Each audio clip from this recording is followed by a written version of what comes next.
Ako po si Edna F. Enriquez. Oh, ito naman po ang anak ko si Gerald F. Enriquez. Ang pangalan po ng mister ko ay si Joel F. Enriquez. Kami po ay nakatira dito sa BM San Pedro. Before na hindi pa po siya nag-take ng complete, ang sakit niya po ay asthmatic siya, tonsillitis. Talagang monthly po, sinusumpong siya nito. Pag talagang sobrang atake ng asthma niya, gumagamit po kami ng nebulizer. Kasi dumadayung siya na hirap siya talaga. Nung tinake niya to, talagang may pagbabago po. Minsan na lang siya inatake, tapos after that, wala. Yung bagong taon, siyempre ang pinaka-numero unong bawal dyan, yung mga paputok, yung usok. Ay naku, talagang napagod akong kakasaway sa kanya. Sabi nga ng kapatid ko, ay naku, irami mo na yung nebulizer mo, mamaya sumpungin na yan ng asma niya. Dahil umiikot siya sa mga usok, sa mga paputok, hindi siya mapigilan kasi nga bata eh. Pero sa awa po ng Diyos, hindi siya sinumpong. Ayun po, pinapayo po sa kanila, subukan nila yung complete dahil po kami, nasubukan namin, talagang naano ko na hindi na siya sinumpong ng ano niya, ng asma niya. Tsaka tonsillitis. Magaling po talagang malaking kaginawahan, bukod sa pakiramdam niya, pati mga pinansyal. Kasi, siyempre, pag nagkakasakit siya, kasama na rin niya ang pinansyal dun. Yan po siya, tsaka masigla. Naku, super kulit lang. Si Mrs. Hilda Macmacarbonil, 53 years old. So, hindi ko po alam na may sakit po akong hypertension. Noong January 6, 2009, nakagising na lang po ako na bulol na ako. Yung pala ay isang stroke na. So, sumuod kami kaagad ng provincial hospital at papalit-palit ang gamot sa akin hanggang sa gabi, nawala na ako ng malay.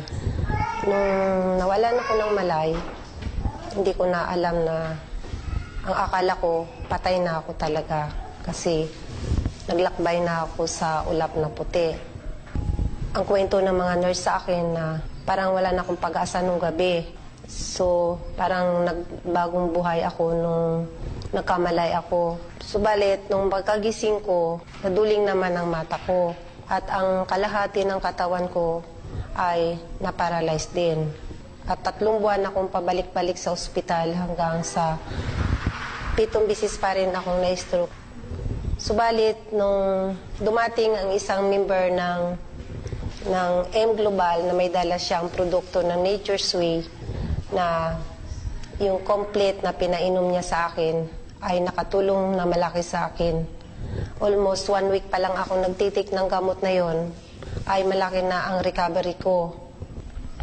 Nagpa-laboratory ako sa co-op ng aking goiter dahil yun din lang ang sanhin ng sabi ng doktor, yung heartbeat ko na pabalik-balik ay nag-negative. And then bumalik ako sa doktor ko sa Medical City, nagpa-check up ako uli.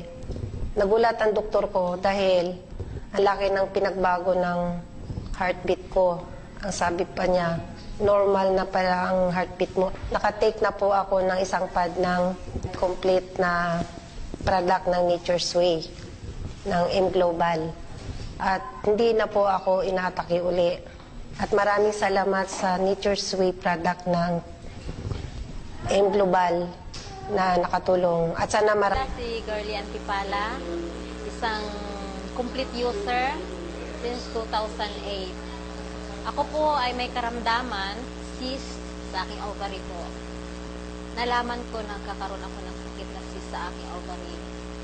2 beses akong check-up, nagpa-ultrasound. At yun, nakitaan ako ng isang malaking bukol dito po sa aking ovary.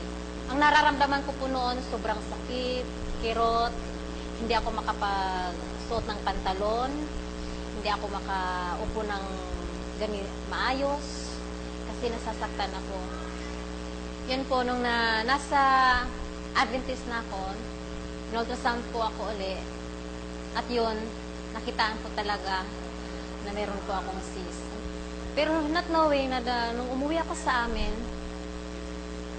dumating yung isang product, itong complete, at yun nga ang sabi, malaking tulong daw ito para sa akin. hindi pa rin ako naniwala. Although napakinggan ko na yung sinasabi nila, hindi ko pa rin pinapansin. Gawa ng mahal nga. Pero nung habang nakalipas yung mga araw, tinitiis ko yung kirot at sakit at nakikita ko yung isang karton na nakadisplay. Sabi ko, sige nga, subukan ko kung gaano katotoo yung sinasabi nila. At yun nga, trinay ko. At habang tinitake ko, yun po, naging daan. Nararamdaman ko, unti-unti akong gumagaling. At salamat po sa Panginoon, naging daan itong complete. Ito siya. Ako po'y gumaling sa karamdaman ko, nawala po yung cyst ko. 2 pad pa lang yung naubos ko. Wala na po yung sakit. At isa pang magandang blessing na binigay ni Lord sa akin, nabuntis pa ako at nagkaanak.